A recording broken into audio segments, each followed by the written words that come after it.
Hi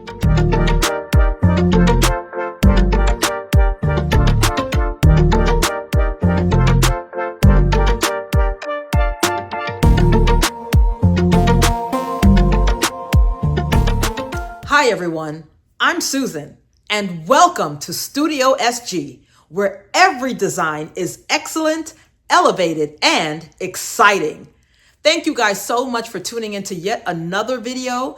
This video will be more of a tutorial as opposed to just a watch me work. I feel like it's really important that we learn as we go. So to those of you who have already subscribed to my channel, thank you so much. You have pushed me really close to the 600 subscription mark. My goal is to make it over 1,000, I think within a month or so. And so I know that there are folk out there who have not yet connected with this channel by subscribing. So if you're watching today and you have not yet subscribed, what in the world are you waiting for? Please do so. Go ahead and watch those previous videos.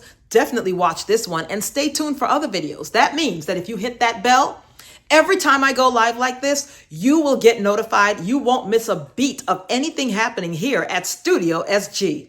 To those of you who have followed me for a little bit, I want to thank you. Thank you so much for bringing me to this point. I have been beautifully blessed for the past few weeks to be able to be super duper busy. And I know for some folk that sounds like horrible, right? But it's a good busy. I have been doing all kinds of things with my church, setting up there for Clergy Appreciation Month throughout the month of October. I have had the blessing of being able to do a sneaker ball at the end of October. I have had many opportunities to design things for my job. And so all of this happening in the month of October, it has been a whirlwind of a time. And now, today, I can honestly say I don't have anything scheduled this weekend. And even though it's been a good busy for the past few weekends, I would say about 7 weeks of just going, it's also good to catch a little break and to sort of get in your own creative space and do what you want to do. So that's what I'm doing today. And I'm doing it for you guys, okay? My goal today is to, and I've already done it, set up a 7.2 foot Chiara backdrop stand. I'm also going to use a backdrop cover with this design. I wanted to use a curtain, but I changed my mind. I'm going to use a backdrop cover. It's pretty neutral. I think it's just beige. And then I'm going to incorporate the use of a garland made up of about 3 sizes in 3 different colors. So we're talking about orange, this nude color, and this what appears to be stark white, but it's actually an off-white color. In about, like I said, 3 different sizes. And we'll see how it turns out. I may just throw in some champagne gold because I feel like that really fits. Possibly a champagne or even rose gold. And then, I'll probably introduce some bubble balloons or just, some larger size balloons, maybe some 18 inches or whatever. But I'm hoping it turns out the way that I envision it in my head. So guys, this is more than just a watch me work. It's definitely going to be a tutorial at some points throughout the course of the video. So you'll want to stay tuned to pick up some tips and tricks that will definitely help you in your balloon design. Y'all, I'm so excited. Y'all stay with me. All right, we're getting ready to roll. Thank you so much for watching. All right, so the first thing I want to show you is how to double stuff a balloon. I'm going to try to get in as close as I can, but what I have here is a dowel. I think I got it from the dollar store, a pack of like 100 or 50 or something like that. You want something that doesn't have a pokey, sharp edge, but something that is pretty narrow so that you can simply insert it into the mouth of the balloon. Get yourself a second balloon. And so when you're double stuffing, you're making a decision as to what color you want inside and what color you want outside. Okay, in this instance, I want this same color. I just want it to be a bit more opaque. So what I'm doing is I'm going to find another color just like it. And I'm simply going to, like I said, insert my dowel into the first balloon, the one that's going inside. Then I'm going to insert that balloon using the dowel to push it through into the second balloon. Okay, so we have here an inner and an outer balloon.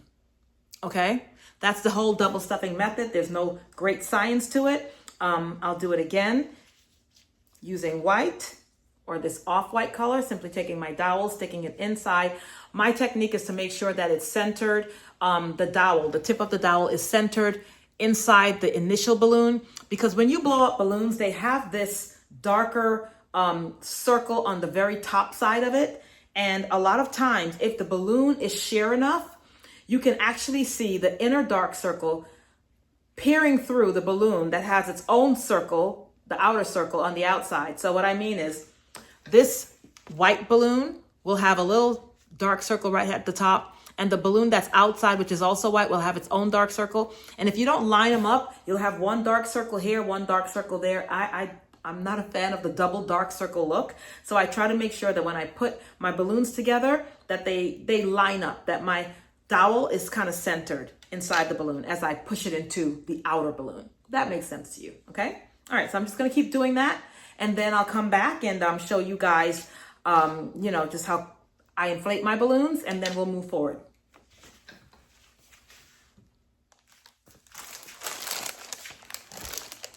Okay, guys, looking at my table, you can see that all of my balloons have been double stuffed. Again, I've got that bright orange, this what will be a nude color when it is all blown up, and that off-white type color, that's all there in 3 sizes. I've got 10s, 5s, and some 18-inch balloons. So I'm going to actually do the whole bubble balloon thing for my 18 inches. I've only got 3 colors in those, so that's perfectly fine. A tip that you will need to learn that works very well is this. So I don't know about you, but I have to tell you, my hand strength in pulling these balloons and stretching them out, it's just not there on some days, okay? Especially when I have a big job and I'm tying hundreds of balloons, it's just not okay. So what I've discovered is that if you actually take your balloon, whatever size it is, in this instance, this bubble balloon blows up to 18 inches. If you take your 18-inch balloon, which, by the way, I have to tell you, this is not a double stuff, this is a triple stuff, because these balloons are stuffed already like I showed you before, and now I'm putting a 3rd layer on here, which is the bubble balloon. So we're gonna open up that bottom piece right there, okay? And we're simply going to slip this inside of it. It's easier, however, if you blow this up first. If you just insert just a little bit of air into this balloon, into the bubble balloon, just to get it open, get the party started. Okay, that helps a lot. We've got some air in there now. And now we're going to insert our balloon without any stretching. Now, because our balloon is already round, what it will do is it will actually allow you to be able to blow up your bubble balloon and stretch it to make it perfectly round. And then you can take it out and blow it up again. So I'll just kind of walk you through this. So I've just put my bubble, my double stuffed 18-inch white balloons into this bubble balloon. I'm squeezing out all the air with my dowel still inserted. I want all the air out. I'm holding onto it nice and tight up here, and I'm just going to release my fingers a little bit, give it a little room, and pull the dowel out. This is if you want to blow up a bubble balloon just by itself, right? You want to make sure it's blowing up properly, right? Because sometimes it gets misshapen and then you have to reshape it, and the line in the middle is not quite in the middle. It's sort of off to the side. Got that gangster lean going on. We want to make sure it stays round. So we're going to inflate the balloon inside the bubble balloon, take it to where we want it to go, pull the regular balloon out, and then blow up our bubble balloon again.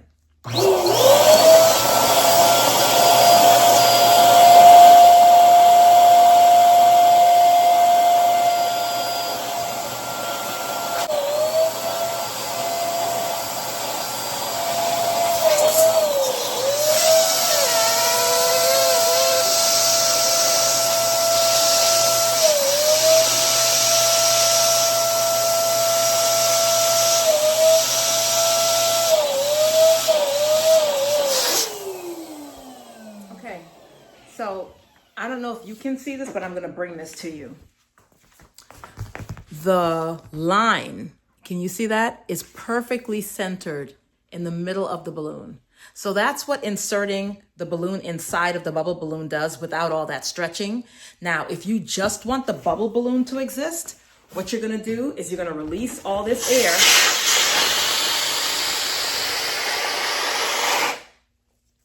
You're gonna remove the inside balloons that were double stuffed, and then you're simply going to blow this up again.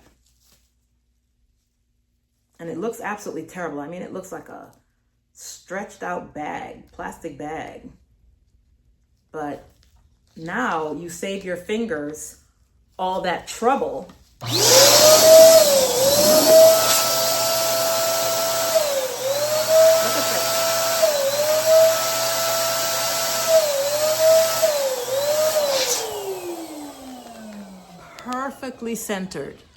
Perfectly centered in the middle. Do you see that? Of this bubble balloon. Perfectly centered. It's not off to the side. It's not askew. Perfectly centered. Okay, so that's the tip for the day. You want to stretch out a bubble balloon instead of killing your fingers and punishing yourself. All you have to do is insert a regular balloon into your bubble balloon without stretching, inflate it, take it to the size that you want it to be, deflate it, pull out that balloon that was inside the bubble balloon, re-inflate the bubble balloon, you're done. It's quicker than what I'm saying. And you saw me do it, right? So it's easy peasy. Love this.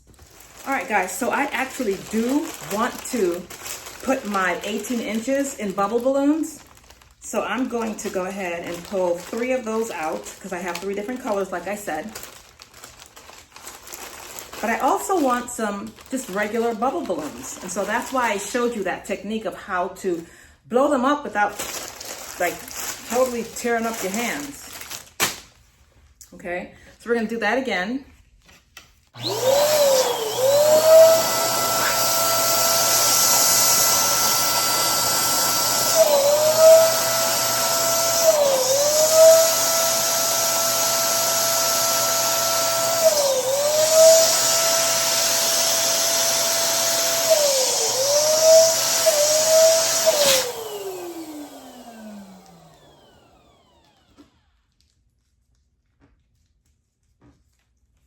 So the reason you saw me twisting the balloon back and forth over the nozzle is because I wanted to make sure that I was getting enough air to both sides of the balloon so that it would, you know, the line would be dead center. And I don't know if you can see it, but there's that line, okay? And it's nice and centered for me. So what I'm gonna do now is I'm going to take the inner neck of my white balloon, the inner neck, and I'm pulling that out because that's what I'm tying, not both necks together, because that'll hurt your fingers and it's not necessary. Just tie the inside neck. All right, so this is gonna get, all right, so that's the white one. I'm gonna do that again for the other 2 colors.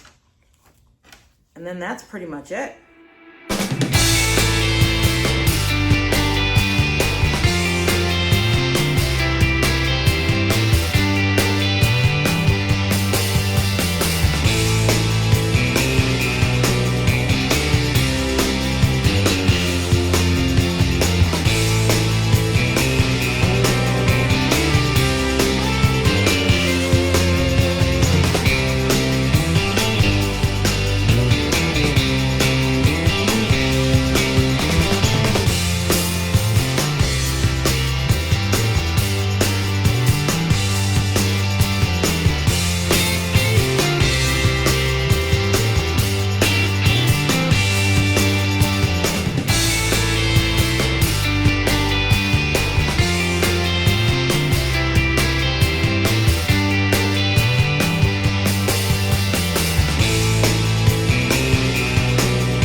All right, guys, remember I told you about that dark circle on the top of every balloon? And it doesn't matter what quality or brand balloon you buy, they all seem to have a dark circle right there that lives on top of it, right at the dead center, at the epicenter. So there's my dark circle. But do you see how these two balloons, because they're double stuffed, okay, are so aligned straightly that the dark circle just, you only see one dark circle because they're perfectly aligned. Now let me show you the opposite of that.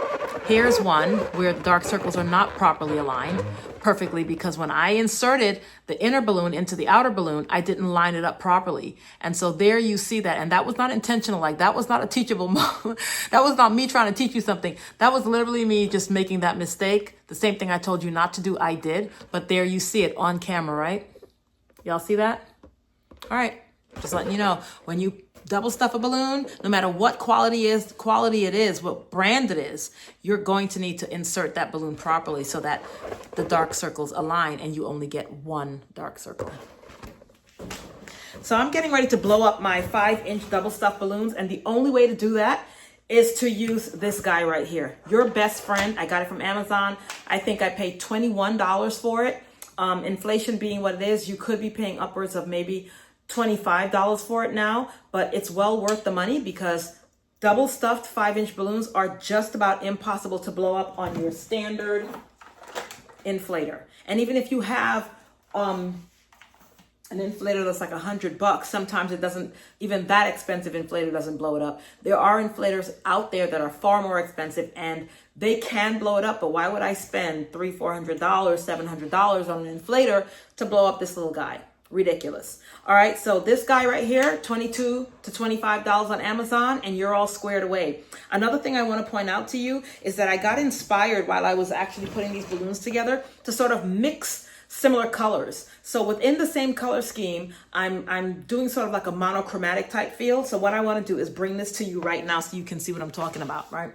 So here we have two beige balloons, if you will, but you can see that one is a darker color than the other. So I'm mixing those two just for added dimension.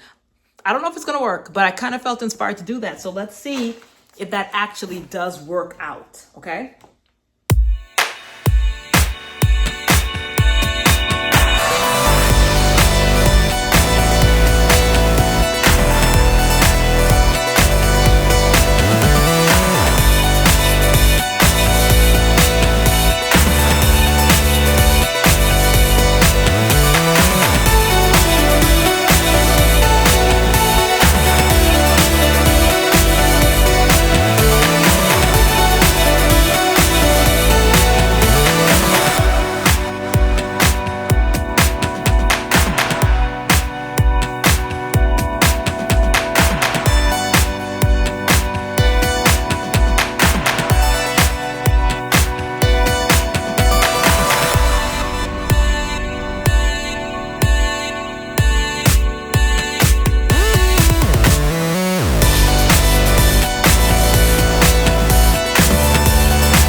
So I decided to add another color, rust, right? So I double stuffed these orange balloons, the same bright orange balloons that I used. And this double stuff is the same one I used in this double stuff. I stuffed this with black and this is stuffed with itself, okay? So now I am getting ready to assemble my rust, and I'll do that for every color that I have. I now have, instead of 3 colors, 4 colors in my design scheme, but I think this is the direction to go in because I wanted something that was darker than that bright orange to sort of anchor the bottom of the garland. I think this is it. All right, guys.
Hi everyone, I'm back.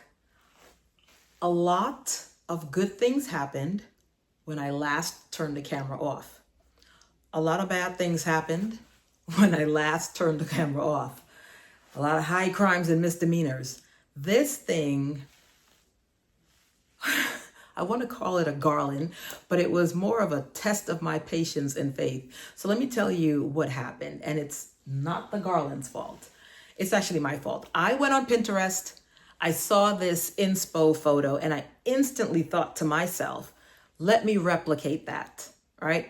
Now, I've done things like this in the past where I've tried to replicate someone else's artistic work, giving them credit for it, of course. But the issue with me is that I am not good at replicating someone else's intellectual property. I'm horrible at it, right? But I can take pieces and be inspired by it and put my own spin on it. And yesterday, in trying to recreate what someone else did, that was the mistake I made. So I spent hours paying the price for that. I'm a creator. You're a creator. You're not a replicator. Neither am I. Why would replicators even be necessary if someone is out there already doing it, right?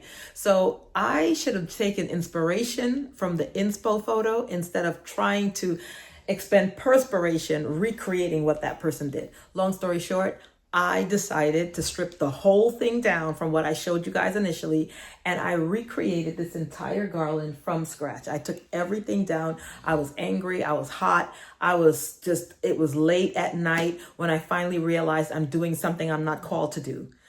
In other words, creating something that, it wasn't even my inspiration to begin with, wasn't my vision. So I did my vision. And so this is it. And I do apologize, but like I said, this was me doing all this last night, super late at night, right? Trying to make everything happen. And so what you see here is basically every single balloon, or all the balloons that I initially blew up with you. So all of that is still good. For the sake of this video, all that's still good. I didn't do anything different except tear it all down and start all over again, which looks very similar to actually what I did the first time. But in terms of how I layered the balloons and how I rearranged them, let me just tell you. So what you saw me do was blow up clusters of 12 and 10 inch dupes, right? I created those clusters out of 10 and 12 inch dupes. But then I decided that it was the 12-inch balloons that were really offensive to this whole piece that I was trying to replicate. What I needed to do was simply use the 10-inch dupes, right? And I only blew those up to, I think, maybe about 8 inches. So I ended up using that, just those 8-inch balloons, clusters of 8-inch balloons. And to be exact, I used clusters of 12 8-inch balloons. So let's start from the beginning. This bottom piece here, with the rust color, that is 12. Those are 12 balloons made up of 12 and 10-inch balloons and one 18-inch balloon, okay?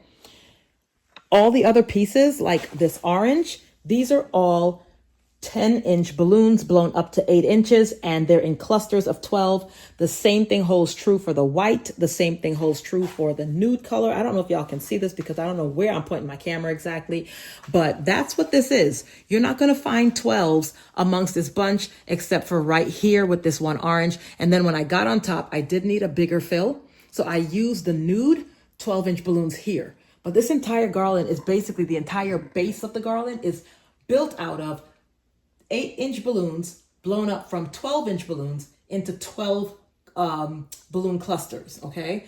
And I also incorporated, of course, the 5-inch clusters. And then you'll see that I have varying, can y'all see this? Bubble balloons that I added in. These are 8 inches, okay? And then you have the 5-inch bubble balloons here.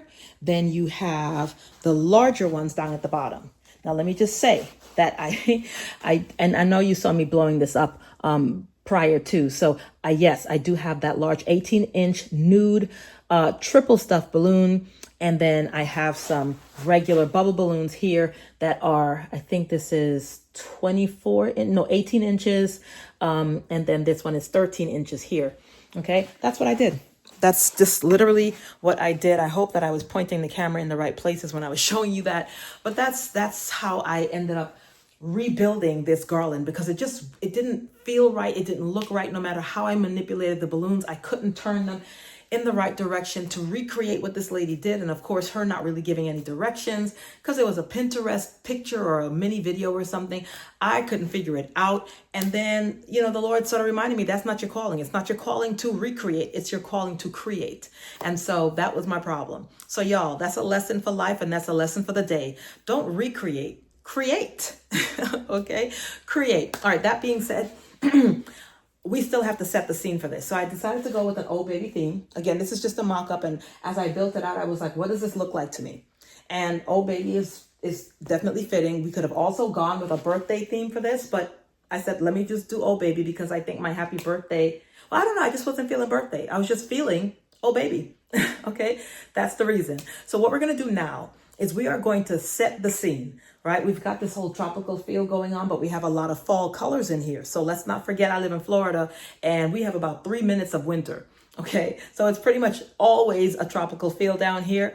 So this is fall for us. Okay, palm leaves and all these different things, and that's what I've incorporated. So let me just show you again what I did there, right? So I built out these little floral bunches, and they each have 3 gold roses, 2 evergreen roses, and I don't know what you call these things, but they're beautiful. So they come in the burnt orange color and in that light peach color. And then of course, hydrangeas are always going to be your friend because they're great fillers. And so I have 2 bunches of hydrangeas here. Then I have palm leaves in gold. I mean, metallic gold with glitter on it. And then I have those regular evergreen palm leaves. And so what I did was I built those out and I inserted them, and there are 4 clusters of those throughout the garland. And when you have a garland this size, and I'm saying this is about a 9-foot or 10-foot garland, you're going to need at least at a minimum 4 floral clusters, okay, to really make it look like something. And depending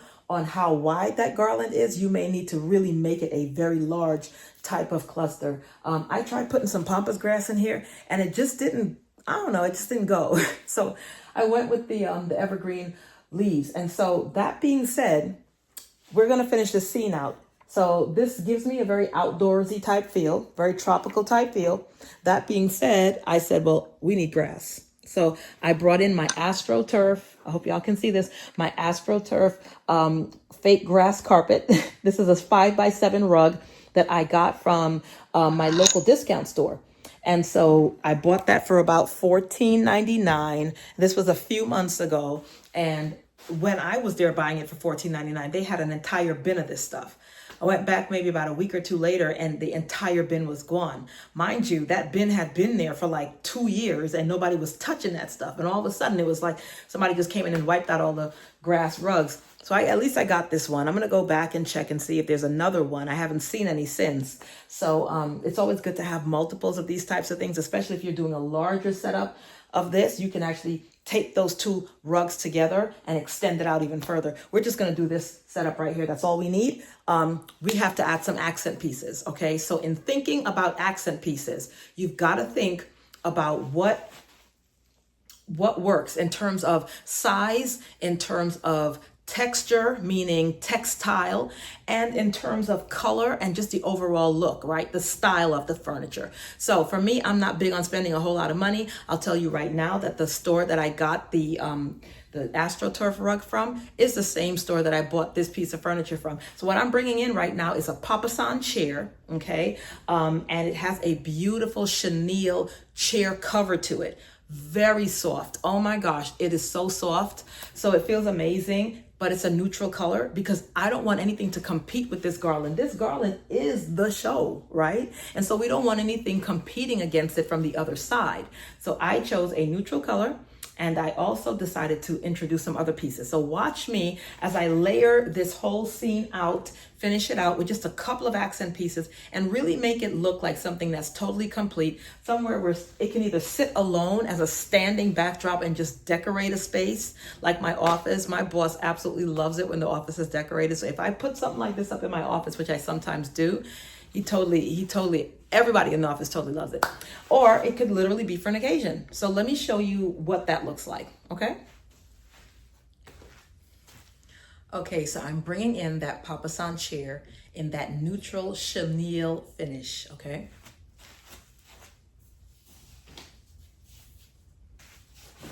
Papasan chair. And I'm just gonna set it right there, juxtaposed. Let me get out your way. Sort of slanted angle towards the garland, because everything should be pointing towards the garland, which is the feature, it's the show, right? So the backdrop cover for the Chiara backdrop stand should also just sort of meld into the background. It should accent it well, but it shouldn't be the show. This garland is definitely the show. All right, so we're pointing the chair towards that. I'm gonna bring in another accent piece. So again, because I love textiles and I believe that mixing textiles is definitely the way to go. I mean, if you ever wanna make a fashion statement or a decorative statement, you need to know how to begin to, or at least to be able to layer fabrics and mix those textiles. And don't think, oh, that doesn't go with that. Like, you have to try it first, okay? So by way of textile, I have a gorgeous evergreen satin throw. All right, now, so let me tell you something. When you look at this garland, what do you see? You should see evergreen traveling throughout this garland. Do you see that? Right, those palm leaves, what you see here is bump, bump, bump, bump, bump. I've got 5 sets of floral pieces, but only 4 that are really full. So 4 full floral pieces, and they all have evergreen roses, evergreen palm leaves, and it just travels throughout the garland. It shouldn't stop there. If you're adding other pieces to your display, it should continue. So you should have this rhythm going, right? This rhythm going aesthetically that says bump, bump, bump, bump, bump. And now we're gonna do another bump, bump right here. We're gonna bump it with this evergreen fabric that looks just like the evergreen foliage. So what I'm gonna do is I'm going to, hold on, I'm gonna fold this in half. I just want to show you guys how you can get stuff done on a budget, okay? So I went to the discount store and I bought this Papasan chair, and it was $29.99. That's right. Because those other fancier chairs that you see everybody else using in their setups, which I, do plan on getting some of those. Yeah, you don't always have to go that route. Like, you just need to know how to make things that are economically friendly look like it cost $1 million. So we're gonna definitely mix textures here. And I'm going to I'm going to use half of the width of this, okay, to drape the chair. And then I'm going to pull it in right here. So let me just lower my camera so you can see what I'm talking about.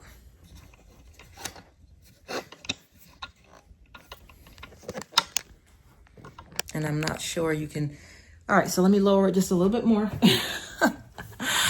so you can get to see everything. I don't know if this will help, this vantage point here, but what I've done is I've just draped the larger part of the fabric. Well, it's all the same size, but I spread it out on the top and just kind of narrowed it down at the bottom. And then I had to spread just a little bit more at the bottom. So that's the look that you're going for, okay? All right, so when I do that, and I will show you the full thing when it's done, but when I do that, I'm like, okay, that's good, because now I'm seeing the bump, bump, bump, bump, bump. But then I also feel like the chair is a little bare and it needs some help. So to anchor this chair, okay, we're going to use or bring in not just another textile, but another pattern, right? So that's really important, that you need to know how to mix fabrics and patterns. So with regard to that, I decided I'm going to bring in a throw pillow. Throw pillows are absolutely amazing. I promise you. You can build out an all white room and it would look as stark and as sterile as could possibly be. I mean, like a sanitarium. But when you introduce throw pillows into the mix, you are now building out a room that has the potential to look absolutely fabulous, okay? So throw pillows, texture and pattern. So this particular throw pillow, if you can see it, right, has a burlap finish. Okay, so here's another textile, and it also has this cut pile, this cut pile frise pattern that's going on here. Look at the pattern, not just the cut pile, but also look at the pattern. All right, isn't that absolutely beautiful? This is great. So what I'm gonna do is I'm gonna throw this into the mix, and the reason I'm throwing this in is because it's rust colored, which looks like the rust color at the base of my garland. So I'm going to throw this in, and it really has that full fall look as well. Okay, so I'm going to throw that in. And that's what that looks like on that lovely chair. And this to me is fantastic, but I don't think it's done. Why? Because I see a gap right here between the chair and the garland where it ends. And I'm thinking I can fill that with something. So let's figure out what we can fill that with. Well, I came up with the idea of filling it with a cake column stand. So let's go ahead and do that and see how that works out.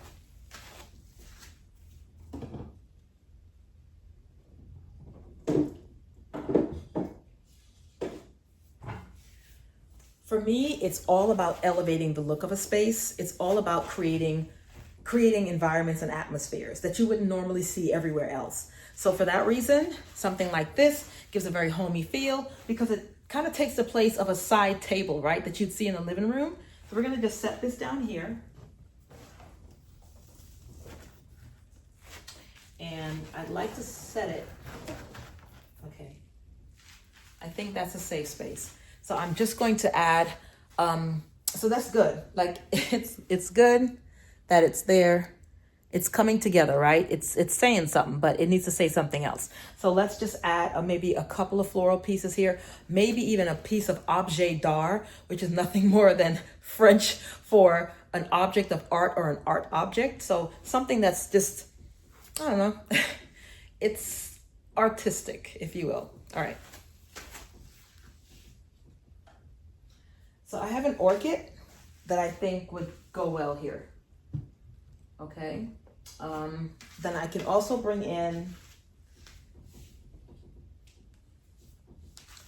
objet d'art, so it's gold. And remember, I told you we have all these gold leaves and foliage in our floral cluster. So here's the gold traveling again. You can set that right here, kind of juxtaposed to the orchid, right? Not bad looking at all. I love it. I might be pushing the envelope here, but I think I want to add one tiny piece. And this actually is a lotus blossom, and it is made out of blown glass. It's really, really pretty. It's made out of blown glass. I don't know if you all can see that. And the glass is so thin and delicate. It was actually gifted to me. It's a candle holder. Okay, so that's always nice, and it's very light and very tiny. I would love to throw this in here because it does have, do y'all see that, the metallic gold finish around the edges? So it's just really, really pretty. So, and it's tiny, so I kind of just want to finish it out. And the theme of the whole floral theme, the florals in the arch, the florals here on the display stand, and right here, right next to it, it's the perfect, it's just so cute. All right, so I'm going to, of course, take pictures and do the whole, the whole thing, but I just wanted y'all to kind of see what we built out here, right? This is, hope I'm showing everything. What we built out here. All right, so you're kind of getting that sneak preview right before, right? You get up on this and you see that we've got 3 different kinds of fabrics going on. And I love that, the mixing of textiles, right? Everything being grounded by this amazing, well, super cheap area rug here, this astroturf. And then again, I'm just giving you like the close up of what you're gonna see at the very end of this video, because y'all know how I like to roll my camera and show you everything. And then of course, last but not least, we have that oh baby sign, which we absolutely have to, oh gosh, I am the worst at angling this camera. What in the world? Okay, so we have that oh baby sign, which we're gonna get ready to light up, and then that's it. Like, you guys will see everything in its full glory. All right, listen, I am so happy that everything turned out well. At least I think it turned out well. You let me know your thoughts. I think we built out together a really nice backdrop for a lovely baby shower, or just even a birthday, or whatever you feel the occasion calls for, that this particular build out would be suitable for. I hope that I've taught you something today. So let's kind of roll the tape back, because I'm trying to remember all the crazy stuff that happened from the beginning, right? But the good things too that I was able to share with you. So I shared with you how to double stuff balloons. I shared with you how to triple stuff balloons. That's 2. I also shared with you how to blow up a bubble balloon using a regular balloon. Right, so that's there in there for you as well. I will share with you how to anchor this sign in a separate video. How to anchor this sign, not using any clips or anything to adhere to on the back of your stand. And I know that sounds really weird because it's like, well, how do you do that? Okay, y'all just hold on, because I do have that little mini tutorial coming for you. I think it's a great trick, hack, if you will, to hanging signs that take the stress out of it. Because I don't know about you, but I absolutely hate trying to get these neon signs to stay still or to hang just the right way. But I have a trick for you that will save your neon hanging sign life. Okay. All right. And that's pretty much it, y'all. So I'm really, really happy that y'all took the time to tune in. Thank you so much for watching Studio SG. Don't forget to subscribe to this channel. Don't forget to hit that bell so that every time I go live like this, you get notified. You have an amazing day, an even better week, and I will see you with the next video. Take care, everybody.